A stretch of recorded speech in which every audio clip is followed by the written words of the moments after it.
The PGA Tour cannot be seen falling behind, with the LIV Golf League luring many top stars to its side. To safeguard their future, the Tour recently met with players to talk about a number of adjustments that would protect it from the looming threat posed by the rival Saudi League. Keep watching because we have everything there is to know about the new and improved PGA Tour right here. First up, what changes are the PGA Tour introducing? The PGA Tour isn't coming slow, and it's definitely not coming cheap. The Tour didn't even get to enjoy a successful US Open. It was immediately back to work. Commissioner Jay Monahan met with more than 100 players and gave a presentation about some changes that will be implemented soon. According to the reports, there are about to be some major additions, like 3 highly lucrative international events. These events are going to imitate LIV Golf's business model and awards, as the Saudi League's giving away $36 million in cash prizes per tournament. Now, how exactly is the PGA entering the money race? Well, the Tour has planned 8 events with rewards of at least $20 million US.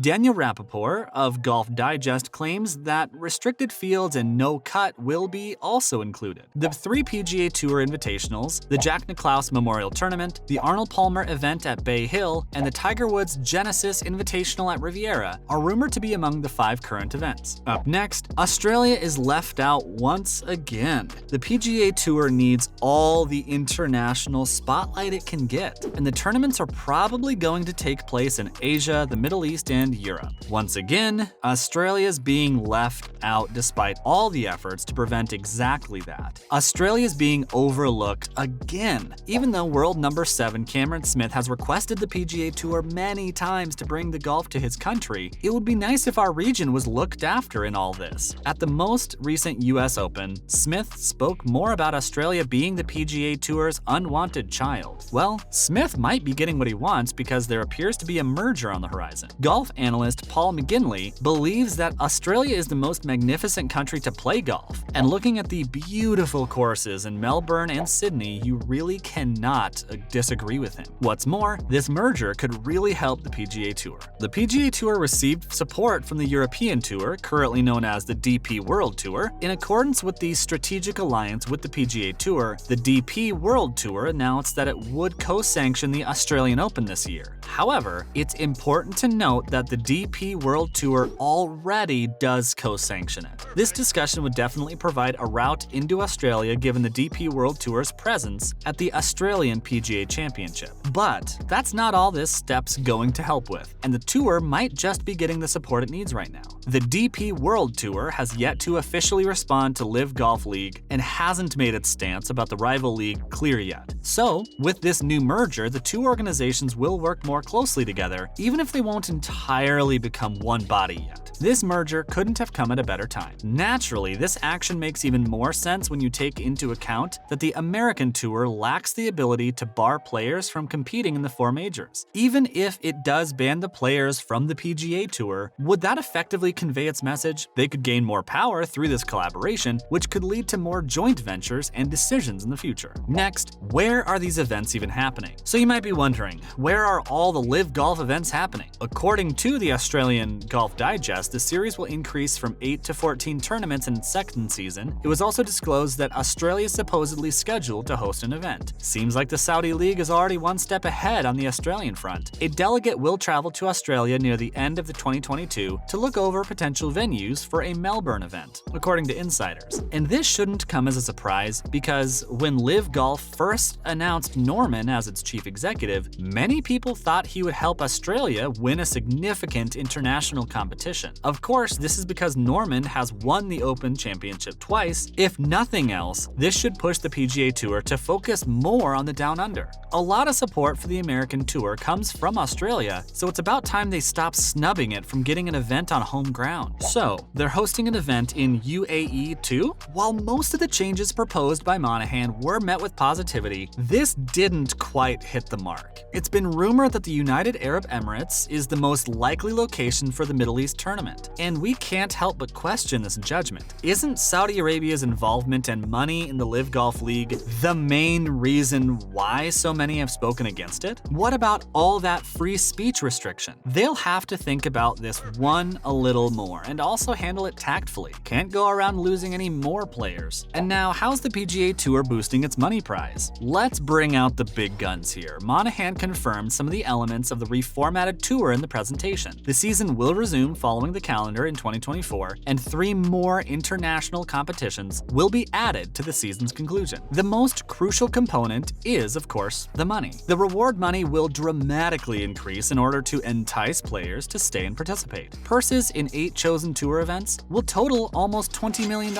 which is going to make many who choose to stay very happy. The final round, fields for the FedEx Cup playoffs, will also change in 2023. It will now include 70 players for the FedEx St. Jude Championship, 50 players for the BMW Championship, and 30 players for the Tour Championship. These modifications are massive because they are the PGA Tour's most significant response to LIV Golf to debate. It also makes sense in light of the league's recent introduction and the fact that 8 of the top 50 players in the world, including major champions Dustin Johnson, Phil Mickelson, and Brooks Koepka, have already signed on with them. And now Monahan knows he can't compete in the dollar race. Let's be real for a second. No country is going to be able to be on par with that Saudi money, and Monahan's smart enough to realize that. These proposed changes don't exactly mean that the PGA Tour is going to be another LIV Golf league. It can't possibly do that, since the Saudi-sponsored tour is estimated to have assets worth an astounding $62 billion. The tour's commissioner thought it was silly to think they could win the who has more money game. An American institution like the PGA cannot compete with that, since one of the richest nations in the world is attempting to purchase golf. And the sad part is, many of the greatest golfers in the world right now have actually been bought. This can't be the new norm because golf is in big danger. The new league seems just an effort by Saudi Arabia to sports wash its way to a better reputation by human rights organizations and LIV detractors. And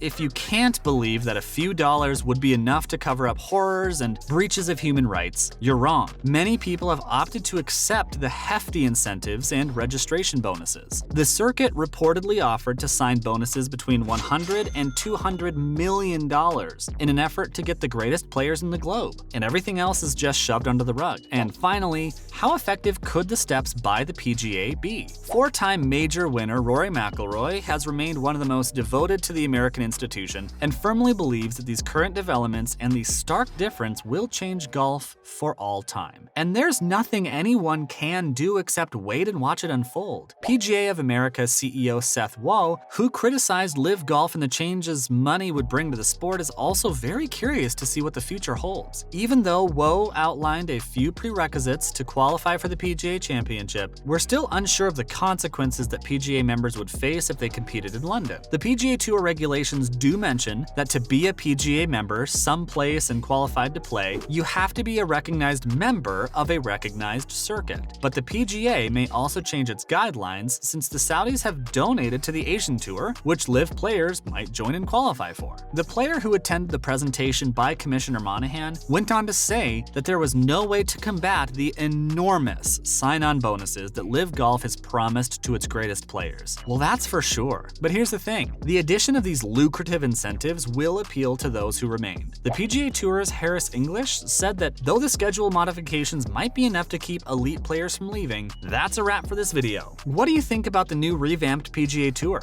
Let us know in the comments below. Make sure to give this video a thumbs up and subscribe to our channel for more videos like this. See you in the next one. Thanks for watching.